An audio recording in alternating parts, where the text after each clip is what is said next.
They gasped when they saw me fall to the floor. My son's new wife had just shoved me in front of 100 guests. The music stopped for a split second, then continued as if nothing had happened.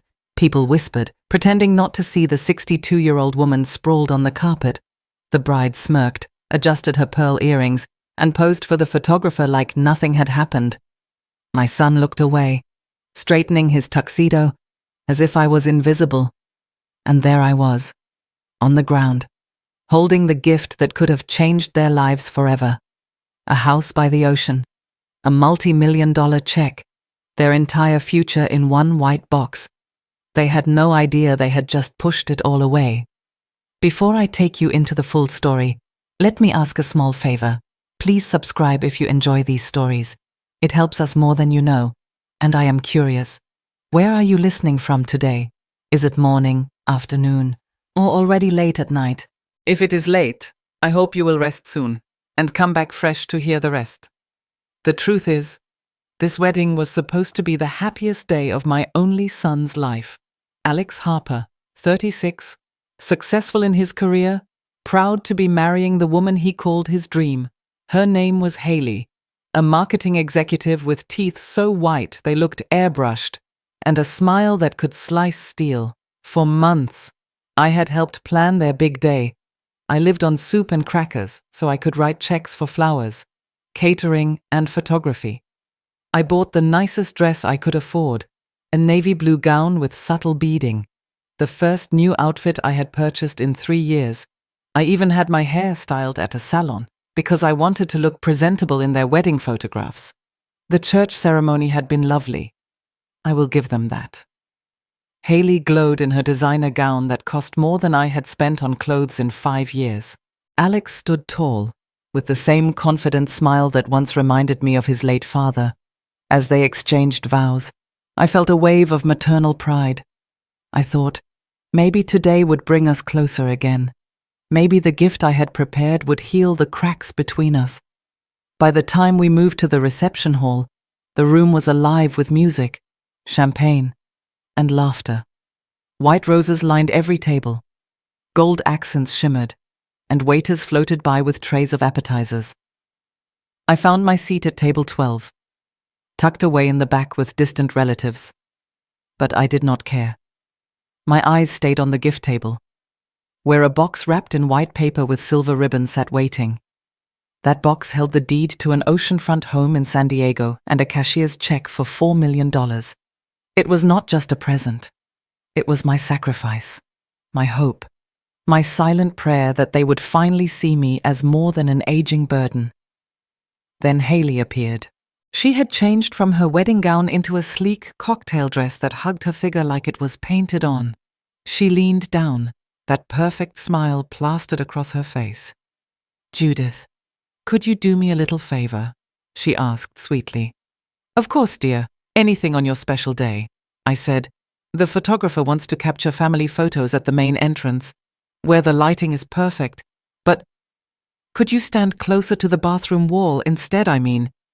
With your age and everything, we are trying to keep the photos young and fresh for social media. You understand, right?"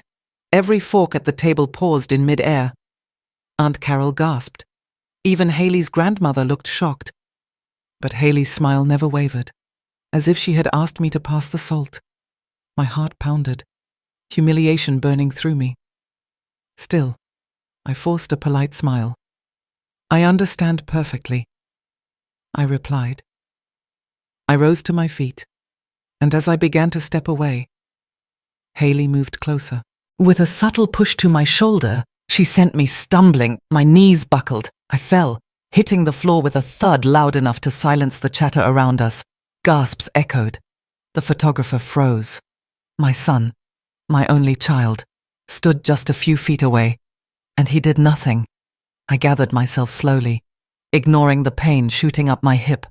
I picked up the white box from the gift table. My hands shook as I carried it firmly against my chest. Then, without a single tear, without a single word, I walked out of the reception hall. The music resumed behind me, muffled now by the heavy doors. The night air was cool against my burning face, and in that moment, I knew one thing for certain. They had no idea what I had just taken with me.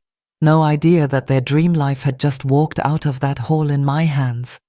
3 weeks before the wedding, I was standing in line at a little gas station in Cedar Park, counting coins in my hand for a can of soup and a pack of crackers. The man at the counter asked me if I wanted a lottery ticket. I almost laughed. Me, a widow on Social Security, buying a lottery ticket, that was the kind of thing people with money to burn would do. But something inside me said yes. I handed over $5, and the machine printed out a slip with 6 numbers. 7, 14, 22, 35, 47, Powerball 9. I folded it and tucked it into my purse next to the grocery receipt that showed I had barely $2,000 left until my next check. I walked home in the Texas heat, 45 minutes because I could not afford the bus. Every step I kept thinking, what if just once life decided to throw me a bone? At home I placed the ticket in my jewelry box, right next to my wedding ring and my mother's pearls. It sat there for 2 nights while I tried to forget about it. Then Saturday came, and I sat in my small apartment with a cup of tea, the TV on low so I would not disturb the neighbors. When they announced the numbers, I thought it was a mistake. 7, 14, 22, 35, 47, Powerball 9. I checked once, twice, 10 times. Every single number matched. I stared at the TV, waiting for someone to say they had read it wrong. But it was true. Judith Harper, 62 years old, broke and forgotten, had just won $71 million. I sat there shaking, laughing and crying at the same time. It was too big to understand, too much to even imagine. And the first thought that hit me was not about vacations or jewelry or luxury cars. It was about Alex. It was about Haley. It was about how I could finally give them everything they wanted. Maybe if I did that, they would finally see me. Not as a burden, not as a woman past her prime, but as family. I kept the secret close. I went to the lottery office in downtown Austin, signed papers under fluorescent lights, and nodded politely as they explained taxes and accounts. After the deductions, the lump sum came to about $43 million, still enough to change 10 lives, not just one. I opened a new account, and for the first time in my life, I was not worried about bills. I could breathe. Then came the decision. What to do with the money? It did not take long. I found a beautiful house on the coast near San Diego. 3 bedrooms, glass windows overlooking the Pacific, a deck where you could watch the sunrise. The asking price was $3.2 million. I told the realtor I was a cash buyer. Her eyes widened. And just like that, the deal was done. I had movers ready, furniture stores on call, even a car waiting with my name on the papers. But I did not move right away. I wanted to wrap it up, to give it as a gift. Because the house was not for me. It was supposed to be for Alex and Haley, along with a cashier's check for $4 million, all wrapped in a white box with silver ribbon, the kind of package people dream of. For 2 weeks I imagined their faces, the shock, the tears of joy, Haley hugging me, maybe even apologizing for the snide remarks she had made about my clothes, my age, my tiny apartment. I thought, this will fix it. This will prove I am not just someone to be tolerated at holidays. I am someone worth loving. I clung to that hope, day and night. It was what carried me through. The idea that my son would finally look at me with pride instead of impatience, that Haley would see me as more than a woman who took up space in their busy lives. I thought, maybe with this gift, we can finally be a family again. But here is the thing. When people show you who they are, believe them. And I was about to find out exactly who my son and his new wife really were. Because 3 weeks later, at their wedding, instead of gratitude, instead of love, Haley pushed me to the ground in front of everyone. And that is the moment I decided they would never see what was inside that white box. When I stepped out of that reception hall, I was still shaking. Not from the fall, not even from the humiliation. I was shaking because I knew what I had just done. I had just walked out with the single most generous gift I had ever prepared, a gift worth more than my son and his bride could even dream of. And they would never know. The taxi pulled up. The driver glancing at me in the mirror. He must have seen my messy hair, the red in my eyes, the way I clutched that white box like it was life itself. He asked softly if everything was okay. I smiled, the kind of smile that hides a storm, and said, "I am exactly where I need to be." 15 minutes later, I was back in my little apartment, the same apartment where I had counted coins for soup, the same apartment where I had cried myself to sleep on Christmas because my son had chosen dinner with Haley's family instead. I placed the box on my kitchen table, sat down, and just stared at it. The deed to a $3.2 million beach house. A cashier's check for $4 million. It was supposed to be their wedding present. Supposed to be the bridge that mended everything between us. But that night, as I sat alone with a cup of tea, something inside me shifted. I thought of Haley's voice dripping with sugar as she said I was too old for their photographs. I thought of the push, the smirk, the way she adjusted her dress while I lay on the floor. And worst of all, I thought of Alex, standing just a few steps away, watching it all, and doing nothing. That was the moment I realized something painful. It was never about gratitude. It was never about love. It was about convenience. For years, I had been their emergency bank account, their backup plan, their elderly relative who could be tolerated as long as she stayed small and quiet. But the second I became inconvenient, the second I risked making their photos look less polished, they shoved me out of the frame. So I made my decision. The house would not be theirs. The money would not be theirs, not a single dollar. Instead, I would keep it, not out of spite, not even out of revenge, but because I finally understood. My value was never in what I could give them. My value was in what I chose to keep for myself. I did not cry that night. I did not beg. I did not feel guilt for taking away what they never truly deserved. What I felt was power, the kind of quiet power that comes when you stop waiting for people to see your worth, when you decide to write the ending of your own story. I poured myself another cup of tea and looked at the box one more time. The irony almost made me laugh. They thought they were getting crystal glasses, something I could barely afford, but what they almost received was everything. A home, a fortune, a future free of worry. And now, all of it was mine again. I whispered to myself, "You will never push me down again. Not with your hands, not with your words, not with your silence. Because tonight is the night I finally stand tall." And yet, I knew this was only the beginning, because secrets like mine never stay hidden for long. The next morning I woke up with the white box still sitting on my kitchen table. The sunlight was hitting it just right, making the silver ribbon glow. I sat there staring at it, sipping weak coffee, and realized that my life had split in two. The person I had been before the wedding, desperate for approval, and the person I had become after the wedding, no longer willing to beg for scraps of affection. It was time to take control. I picked up the phone and called my realtor. "That house in San Diego, the one with glass windows facing the ocean, it was officially mine. We signed papers in record time. I wired the money. And just like that, I owned something I never dreamed of. A home where no one could push me to the side. But here is the thing. I was not about to let Alex and Haley figure it out so easily. I knew them well enough. They would notice my sudden shift in lifestyle, and they would come sniffing around. So I set a trap. I decided to keep my old apartment exactly as it was. The peeling wallpaper, the thrift store furniture, even the soup cans lined up neatly in the pantry. It would be my decoy, the perfect cover to keep them guessing. I quietly moved essentials into the new house. A bed, a sofa, a few boxes of clothes. I hired movers, but I had them deliver everything late at night, when no one would see. Meanwhile, my downtown apartment stayed untouched, like a stage set waiting for actors. If Alex or Haley came knocking, they would see exactly what they expected, a struggling old widow surviving on the bare minimum.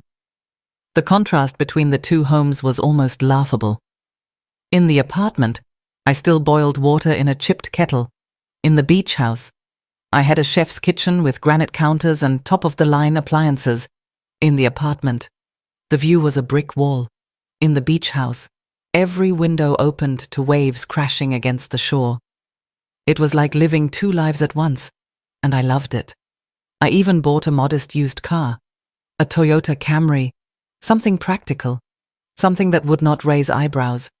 It was parked outside my old place, like a prop in my little play. But in San Diego, tucked inside my private garage, was a second car. Nothing flashy, just a reliable SUV for my new life. The double life suited me more than I expected. And then, of course, came the phone calls. Alex checking in more often than usual. Haley leaving sweet voicemails about how much she appreciated me. At first, I almost believed them. Almost. But then I caught the change in their tone, the way their voices tilted when they asked about bills, or insurance, or if I had updated my will. They were circling like hawks, and I was not about to be their prey. I played along. I let them think I was still broke, still lonely, still eager for their approval. Meanwhile, I was decorating my oceanfront living room with furniture that cost more than their entire apartment lease. I sat on my deck at night with a glass of wine, watching the sun dip into the Pacific. I let the salt air wash over me, and I whispered to myself, they will never see this coming. Every secret needs a little performance to protect it, and mine was flawless. They would see the shabby apartment and assume I was barely getting by. They would pity me, maybe even look down on me a little more. But that was fine, because when the mask finally came off, when the truth hit them, it was going to break them in ways they could never imagine. And trust me, that moment was coming sooner than they thought. It started slowly, almost too casually. Alex called me one evening just to ask how I was doing. He said he missed me, that it had been too long since we had dinner together. I nearly dropped my tea. This was the same son who barely returned my texts, and now he wanted to check in on me. Then came Haley's turn. Her voicemail was dripping with honey. Judith, I just want you to know how grateful I am to have you as family. You mean so much to us. I almost laughed out loud. The same girl who pushed me at her wedding was now pretending she cared about my feelings. At first I thought maybe, just maybe, they felt guilty. Maybe the memory of that night was gnawing at them. But it did not take long to see the cracks in their performance. Alex's questions started sounding less like love and more like interrogation. So, Mom, have you been keeping up with bills? You must be careful these days. Or, Mom, have you thought about updating your will since Dad passed? You know, just to make sure everything is organized. I could almost hear the gears turning in his head. They were circling me like vultures. They wanted to know if I had money, and if so, how much. I kept my voice steady, my tone light. Oh, you know me, just stretching every penny like always. Meanwhile, I was sipping wine on my San Diego deck, watching dolphins play in the waves. Haley's tactics were even more obvious. She started inviting me to brunch. Just us girls, as she called it. She asked about my health, about long-term care insurance, about whether I had someone to manage my accounts. Every question was dressed up as concern, but underneath, it was greed, plain and simple. Then came the most ridiculous attempt of all. One Tuesday morning my phone rang. It was Haley, her voice trembling. Judith, thank God I reached you. Alex collapsed at work. They rushed him to the hospital. Can you meet us at Springfield General right away? My heart stopped for a moment, but something in her voice felt off. Too rehearsed, too controlled. I called the hospital directly. No record of Alex, no emergency, nothing. When I called her back, her excuse was pathetic. Oh, maybe I got the hospital name wrong. In all the panic, she could not even keep her lies straight. I let her squirm for a few seconds, then said calmly, Haley, I called Springfield General. Alex is not there. Silence. Then a forced laugh. Well, maybe it was just a fainting spell. He is fine now. I could almost picture her pacing in their kitchen, furious that her little trick had failed. And yet, I did not yell. I did not accuse. I simply played along, giving them nothing real. Let them wonder. Let them dig. Because the more desperate they became, the sweeter the truth would taste when it finally hit them. I started keeping a little notebook of their attempts. The fake hospital call, the brunch invitations, the sudden interest in my will. Each entry made me stronger, because with every page I filled, I understood one thing crystal clear. Their concern was never for me. It was for my bank account, and so I waited. I smiled politely when they pretended to care. I listened quietly when they asked their leading questions. I told them nothing, because the longer they stayed in the dark, the bigger the explosion would be when the truth finally came out. And believe me, that explosion was coming. The explosion finally came one Sunday afternoon. Alex called again, his voice shaky, almost desperate. "Mom, we would love to have you over. Haley is making dinner. Just the three of us." I knew what this was. Not dinner. An ambush. A chance to corner me, to squeeze information out of me. But I went. Not because I trusted them. Because I was ready. Their little rental house smelled like garlic bread and store-bought candles. Haley greeted me with a hug that felt as fake as her designer smile. "Judith, I am so glad you came. We have missed you. Missed me." She had shoved me to the floor 3 weeks earlier, but I let her play her part. We sat at the table. Alex poured wine into my glass with hands that trembled just enough to give him away. We talked about the weather, about work, about nothing at all. Then Haley leaned forward, her voice soft. "Judith, I know things have been tense, but I want to make things right."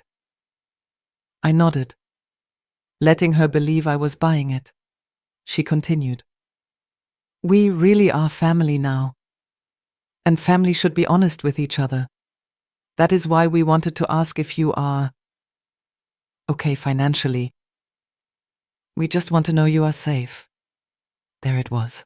The truth behind the garlic bread and the fake smiles. I set my fork down, looked at both of them, and decided it was time. "Do you really want the truth?" I asked. They both leaned in like hungry children. "Yes," Alex said quickly. "Of course," Haley whispered. I folded my napkin slowly, giving them a moment to squirm. Then I said, "Your wedding gift was supposed to be a house. Not just any house. An oceanfront property worth $3.2 million, along with a check for $4 million, both wrapped in that little white box you saw on the table." The silence was so heavy I could hear the clock ticking in their kitchen. Alex's mouth fell open. Haley's wine glass slipped in her hand, spilling red drops across the tablecloth. You are joking," Haley stammered. I shook my head. "No joke. It was all yours. Until the night you told me I was too old for your photographs. Until you pushed me to the ground while my son stood by and did nothing." Alex flushed red, his jaw tightening. "Mom, I did not see it happen the way you said." But the guilt was written all over his face. Haley tried to recover, her voice sharp now. "It was a misunderstanding. I never meant." I raised a hand to silence her. "Save it. Because I am not punishing you for the push. I am punishing you for thinking it would not matter. For believing you could humiliate me in public and then reel me back in with cheap wine and fake apologies." The air in that kitchen turned ice cold. Alex leaned forward, his voice cracking. "So, you are really keeping it? The house, the money, all of it?" I looked him dead in the eye. "Yes, every last dollar. Because I finally realized something. Love is not proven by how much money I can give.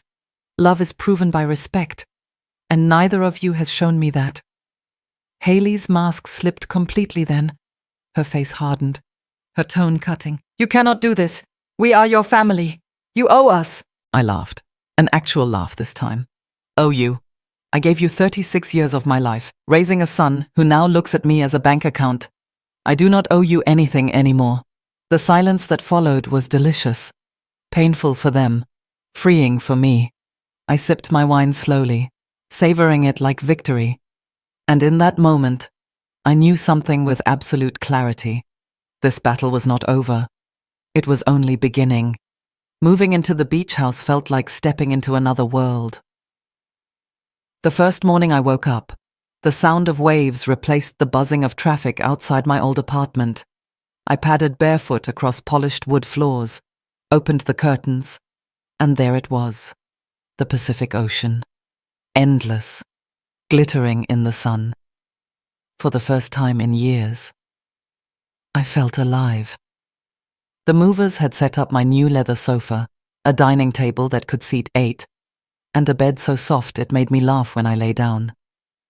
I stocked the fridge with food I had never allowed myself before: fresh salmon, fruit that was not on sale, bottles of wine that cost more than my old rent. It was not about showing off. It was about finally living without guilt. In the mornings, I walked the beach, letting the salt air clear my head. In the afternoons, I read books by the window, the kind of thick novels I never had time for when I was raising Alex. At night, I sat on the deck with a glass of wine, watching the sun sink into the horizon. I was not lonely. For the first time, solitude felt like choice, not punishment. But freedom never goes unnoticed. One Saturday, just a week after I settled in, the doorman from my downtown apartment called. "Mrs. Harper, your son came by this morning. He waited in the lobby for nearly an hour." Of course he did. Alex had probably gone there hoping to catch me off guard, to see where I was spending my time. Instead, all he found was the decoy. My little stage play was working perfectly. The very next day, at 8 in the morning, there was a knock on the door of my beach house. I opened it, and there stood Alex, holding 2 cups of coffee, his eyes wide as he took in the house behind me. "Nice place." "Mom," he said softly. I let him in. He tried to keep his face neutral, but I saw the calculations happening in his head. The furniture, the view, the house itself. It did not fit with the struggling widow he thought he knew. I accepted the coffee and waited. Finally, he spoke. "Mom, I am worried about you. This is a lot. It feels impulsive." I raised an eyebrow. "Impulsive? You mean buying a house with my own money?" He flushed, fumbling. "No, I just mean, what about the future? What if you get sick? What if you need help? You should think carefully." It was almost funny. The same son who stood silent when I was humiliated at his wedding was now pretending to worry about my health. I looked at him steadily. "Are you worried about me, Alex? Or are you worried about what this means for your inheritance?" The silence stretched between us. He looked out the window, avoiding my eyes. "Mom, that is not fair." But we both knew it was true. He tried another tactic. "Haley feels terrible. Mom, she has been sick about what happened at the wedding. She wants to apologize." I almost laughed again. Of course she wanted to apologize. Not for the push, but for the $7 million she had lost in one shove. I let him sit there, fumbling for the right words, while movers carried in a new armchair. The contrast was almost poetic. He was still trying to pull me back into the role of the desperate mother. But that woman was gone. In her place stood someone who finally understood her worth. When Alex left that morning, I watched him walk down the driveway, his shoulders heavy. He had come looking for control, and he had found none. Because I was done being their backup plan. I was done letting them decide where I belonged. And yet, I knew Alex and Haley were not finished. They had only just begun. 2 weeks after Alex showed up at my beach house, I finally felt settled. Every morning began the same way. I brewed fresh coffee, stepped onto the deck, and let the ocean breeze wash over me. The sound of waves was my alarm clock now, and the view of sunlight bouncing on the water was my daily reminder that life can change when you least expect it. I thought often about what had happened, about how close I came to giving it all away. $7 million, a home by the sea, all meant as a gift for people who saw me as nothing more than a shadow in their photographs. It was sobering, and it was liberating. I realized something powerful. Respect is not optional. Love without respect is not love at all. And silence in the face of disrespect is a choice, one I would never make again. Alex and Haley kept trying in small ways. A text here, a voicemail there, sometimes an awkward invitation to dinner. But I answered less and less, because I no longer felt the need to prove myself. They had shown me who they were, and I finally believed them. Instead of spending my time chasing after their approval, I poured myself into something new. I started a small foundation to support seniors who had been financially manipulated by family. I met other people with stories just like mine. Widows who had given everything to children who only saw dollar signs. Men and women who had worked their whole lives, only to be told they were a burden once they could no longer give. It lit a fire inside me, because money cannot buy love, but it can buy freedom. And I chose to use my freedom to make sure other people did not feel as small as I once did. I even started writing, late at night, with the waves as my background music. I typed out my story. Not just the lottery, not just the wedding, but the lessons I had learned. Lessons about dignity, about boundaries, about never letting anyone push you out of the frame of your own life. Sometimes I wonder, if Haley had never pushed me that night, would I have given them everything?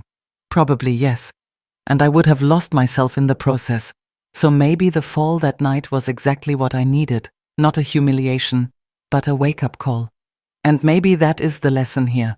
Sometimes the most painful moment of your life is also the one that saves you. Sometimes being pushed down is what makes you finally stand tall. So if you are listening to this, remember, you do not have to beg for respect. You do not have to buy love. And you do not have to keep people in your life who only value you for what you can give. Family is not defined by blood alone. Family is who stands beside you. It is who lifts you up and sees your worth without a price tag. Before we end, let me ask you something. If you were in my place, would you forgive your son? Or would you cut ties completely? Do you think Haley deserves a second chance? Or was that push at the wedding unforgivable? And one more question. Does money ruin family, or does it simply reveal who people really are? I would love to hear what you think. Please share your thoughts in the comments, because your voice matters. And if you enjoyed this story, make sure to like this video and subscribe to the channel. It helps us grow, and it lets me keep bringing you stories that matter. Stories that make us laugh, cry, and sometimes see ourselves in a whole new way. Thank you for staying with me to the end. Now take care of yourself. Rest well if it is late where you are. And never forget. Sometimes the best revenge is not getting even. Sometimes the best revenge is living better than they ever imagined.